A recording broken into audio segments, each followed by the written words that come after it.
I want you to live the dream, because I'm not living the dream because I'm special. I'm living the dream because I was obedient to the call of the dream. So I want you to leave here today thinking about what is the dream for you. What is God's dream for you? What does the Creator's dream hold for you?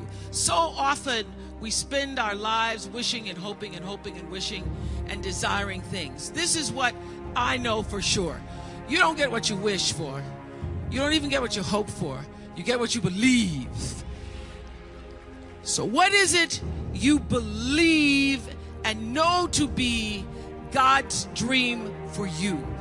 The dream is greater than anything that I could have imagined. And I used to dream the dream driving through the white people's neighborhoods. We'd drive through the white people's neighborhoods and you'd see their fancy houses. Some of them had gates, but all of them had trees. And I remember when I first came to Baltimore, I made friends with a wonderful woman named Arlene Weiner. She was the wealthiest person I'd ever met. And I went to her house. Once I got inside, I could see from her kitchen window 6 trees in the front yard. I thought, oh, rich people have trees. So, as life would have it, I was standing in my kitchen window about 3 years ago in California, making coffee in the morning, and I was looking out the window, and I saw the 6 trees. Listen to me. I was making the coffee. I saw the 6 trees. I went out on the porch to actually count the 6 trees. And this is what I noticed. That I could dream the 6. But beyond the 6 trees in my kitchen window are 3,687 trees. I dreamed the 6. That's as much as my small mind and my imagination could hold for myself. I dreamed the 6, but God can see beyond the 6. Can see beyond the 6 because there was a bigger dream for me. And I'm here to tell you there is a bigger dream for you, Essence. There's a bigger dream. And so the key, the secret, the magic is to surrender to God's dream for you.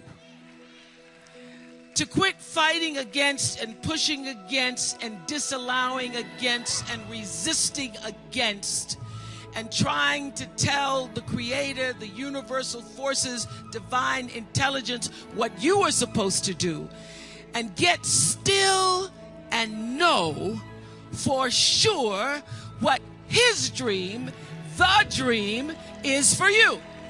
The third law of motion in physics says, for every action, it's called Newton's law, and it says for every action, there is an equal and opposite reaction. So what does that mean?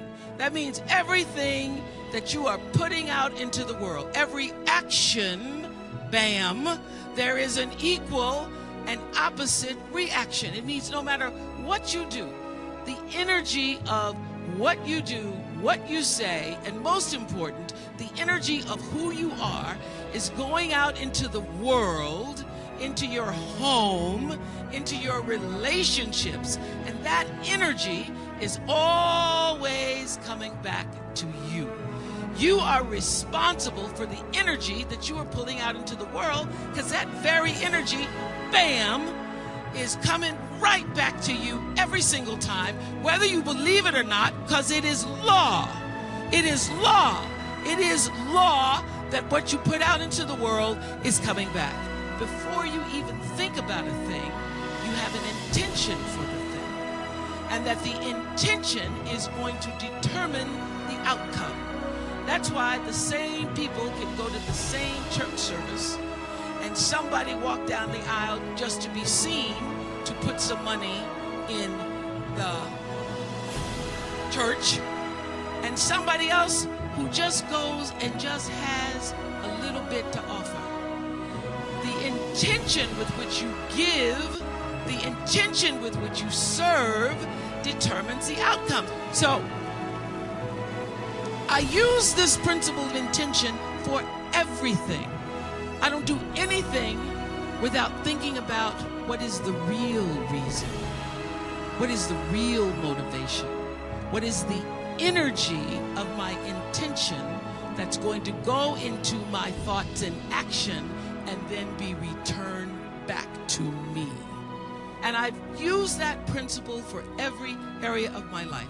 I don't do anything, and I ask that you consider not doing anything that you don't truly intend. Do not allow yourself to be marginalized and defined by other people's agendas and intentions, because the power of your story lies in your personal intention. Now, everybody works hard and everybody has their own dreams, but this is what I learned. When you can surrender to the dream, you get to live in the space of the higher power. You get to live in the space that you purposefully have come to earth to claim for yourself. It taught me when you've done everything you can do, you don't just have to stand. When you've prayed and cried and stood and tried some more and sacrificed and wanted and dreamed and held on and believed and got turned down and turned back and turned around, it taught me that when you've done everything you can do, surrender all. Surrender all.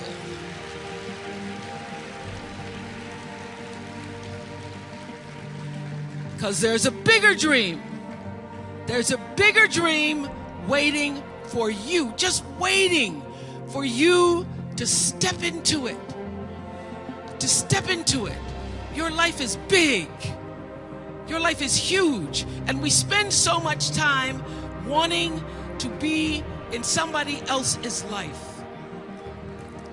And you don't get honored, you don't get revered, you don't get celebrating wanting what somebody else has.